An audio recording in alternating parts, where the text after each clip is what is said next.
St Paul's Cathedral, and I didn't have a brilliant view, but I could just about see what was going on. And one of the things I sort of regretted while the service was going on, and it was a beautiful service, was that we'd walked through streets lined with supporters to get to St Paul's Cathedral. And I sort of wanted both to be in the cathedral and to be out there with supporters and all the crowds and all the BBC coverage that was going on. But there was I managed to keep a sort of a dry eye and not a lump in my throat right until the final few minutes, when her coffin was raised and it was processed out to one of my favourite pieces of music, Nimrod. And it was very, very moving. But the bit where I had to sort of look down to the ground and mutter like English people to go, because I was sort of fighting back a lump, was when the cathedral doors opened, and as Nimrod crescendo for its final crescendo, a great roar of the people filled St Paul's Cathedral as Margaret Thatcher went out to greet her people for the last time, and their adoration and celebration of a woman who really did stand for something. My goodness me, did people disagree with what she stood for, but she did actually stand for something. That was inspiration. And it struck me, what is the similarity between that kind of inspiration and the inspiration of the Normandy heroes? And of course there was a link there. We're very used to thinking about our fallen heroes to the sound of Nimrod, to those images at the cenotaph of people, elderly people, fewer now every year, who've seen things and done things that my generation and most of our generation here couldn't possibly really ever imagine, in a Europe that was so far away from a Europe that we really take for granted now. That Nimrod as she went out, what does that song, what does that stirringness say? And I thought there's three things really that bind someone like Thatcher, a great leader, and those heroes who went out to sacrifice their lives for the civilization that we're now enjoying. And the first one, really, is bravery. It's a very overused word, but actually quite a complex one. My personal touch with that kind of military bravery was my granddad, who received the Military Cross from Montgomery. And we still have the photograph of him on the table. He died many years ago. We have the photograph of him receiving his Military Cross from Montgomery. And it's always a slight sort of, it's going to be hard to follow in those footsteps moment, when you see that photograph and imagine what my grandfather, someone who I knew when I was young, went through to get that. All I know was, because he didn't talk about it very much, it involved going over a bridge that was getting blown up to save a lot of comrades. And he would have seen the most horrendous things. And that kind of bravery, like the bravery of the Normandy heroes, is when you forget self and it's only what you believe in that matters, because you're prepared to give yourself for that belief. That's when bravery happens. And that brings me to the second thing, which is, I think, the prerequisite for bravery, which is belief. Margaret Thatcher had belief. She walked through political bullets and survived a political bomb for what she believed in.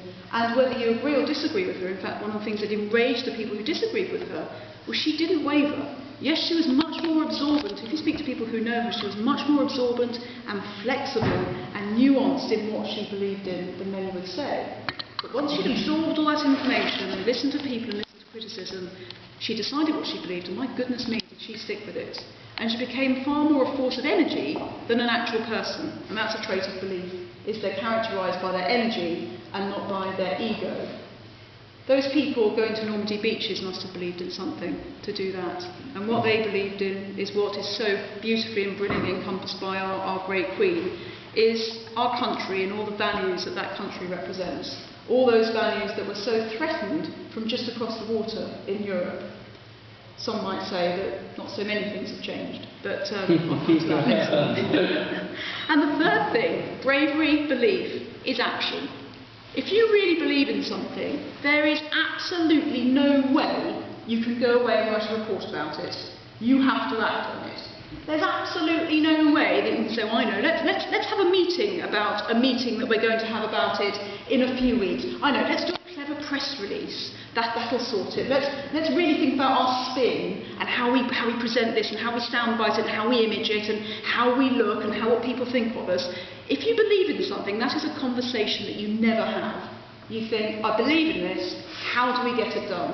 Yes, you might think about presentation. Yes, you might think about how to communicate that message most effectively to people.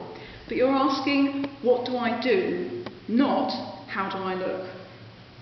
So why are we all so nostalgic for these values that are encompassed by the Normandy heroes, Margaret Thatcher, and indeed the Queen? Well, I'd suggest that that is to do with the fact that politics is busy asking at the moment in its Westminster bubble, how do I look? And not, what should we do? We face at the moment a line of dominoes that are so lined up that if you wanted a global world crisis, you couldn't do much worse than line them up in the way we have now. We have the Middle East in absolute turmoil, with communications and technology we have never known before. Cyber technology is in places we haven't known before. Europe is in a very perilous state. We have some right-wing parties emerging in ways that the European dream was never supposed to foster, but ironically has. We have Western countries still in huge amounts of debt. Yes, deficit might be going down slowly, but debt is still going up, and no one really knows how to cope with it.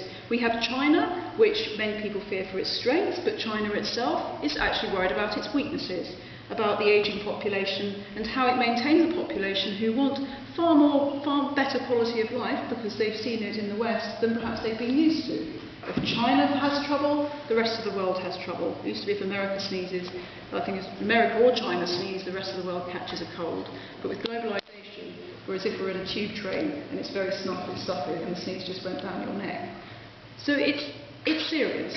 Just the Ukraine crisis, which to be honest I don't think we could have handled much worse, demonstrates just how important forward thinking about our energy security is.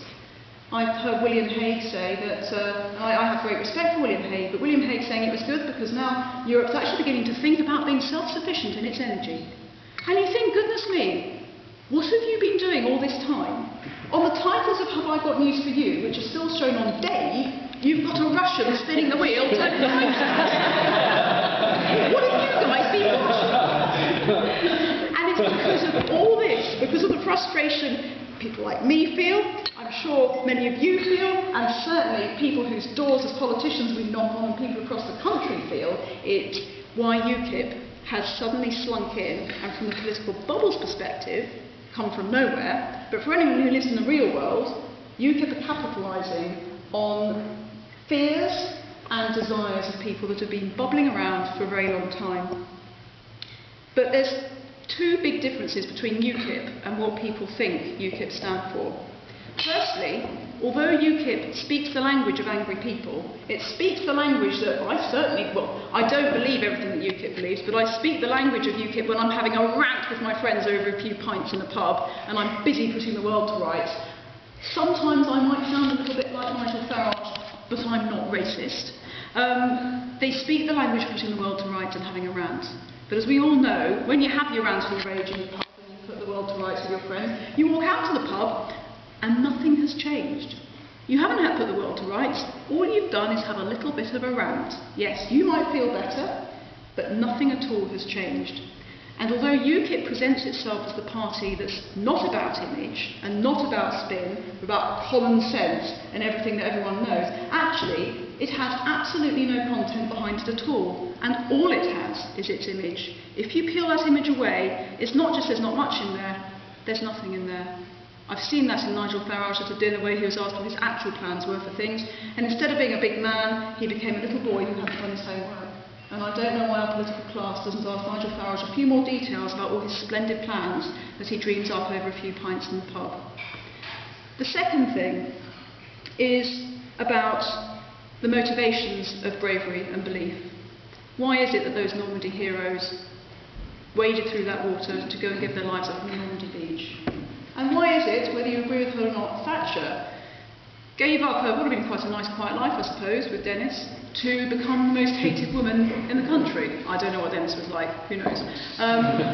It was because they believed in something, but it was a case of giving, and it was a case of service, and it was a case of duty, and it was also about making the most of people. It was about fighting for something positive, about bringing the best out of people, saying, you know what, you all matter, you can do it. It's something brilliant we're aiming for, and everybody matters. What UKIP is doing is the dark side of patriotism, which is feeding on people's fears and feeding on their despair and insecurity. That is a very destructive thing, and that is nothing like what motivated the Normandy heroes and what motivated Thatcher. Action. There's one thing we need to do if we want to pull this country away from parties like UKIP, which might talk a good talk but are unspeakably dangerous, and that are breaking out all over Europe. The irony is that the European Union was formed to prevent something like what precipitated the Normandy heroes onto that beaches that day ever happening again. Because it wasn't based in reality, because it didn't have any common sense at all, because it expected that nations that were very different and had very different pride in their identity could all become one homogenous blob ruled by an unelected bureaucratic force, and they thought that somehow the people would accept this. The people, the reality of what people want is rising up. Once again, Britain has the only solution to what might cure this European ill. And once again, it's the Conservative Party and Britain saying, guess what folks, you're not all the same, but that's okay. To be a family doesn't mean you all have to be the same. To be a family means you celebrate your differences. William Hague was asked to articulate an idea of what he felt the European Union should be. I got into a bit of trouble over this because he sort of didn't answer the question. I'm sure he's much cleverer than me, so he saw lots more complications than I did. But in my simplicity, I'd had a bit of wine. I piped up and put my hand up and said, Secretary of State, Secretary of State. And everyone sort of went quiet and looked down. And I said, is it a place where each member state is the very best it can be, and Europe is more than the sum of its parts? Now, I struggle to think of anyone who would not want a European Union where every single member state is the very best it can be, and Europe is not more than the sum of its parts. Britain and the Conservatives, and a group I'm part of, Fresh Start, and I don't do much of the work they do, is putting together an actual manifesto that will begin to do that, to make competition a good thing amongst nations, so that as a unit, Europe is good because we all capitalise on what we're good at. There's a joke I can never remember where heaven is where the Italians are the lovers, the French are the cooks, the British are the lawmakers, and the Germans are the engineers. And I think hell is where the Italians are the engineers, the British are the lovers, the Germans are you get the gist.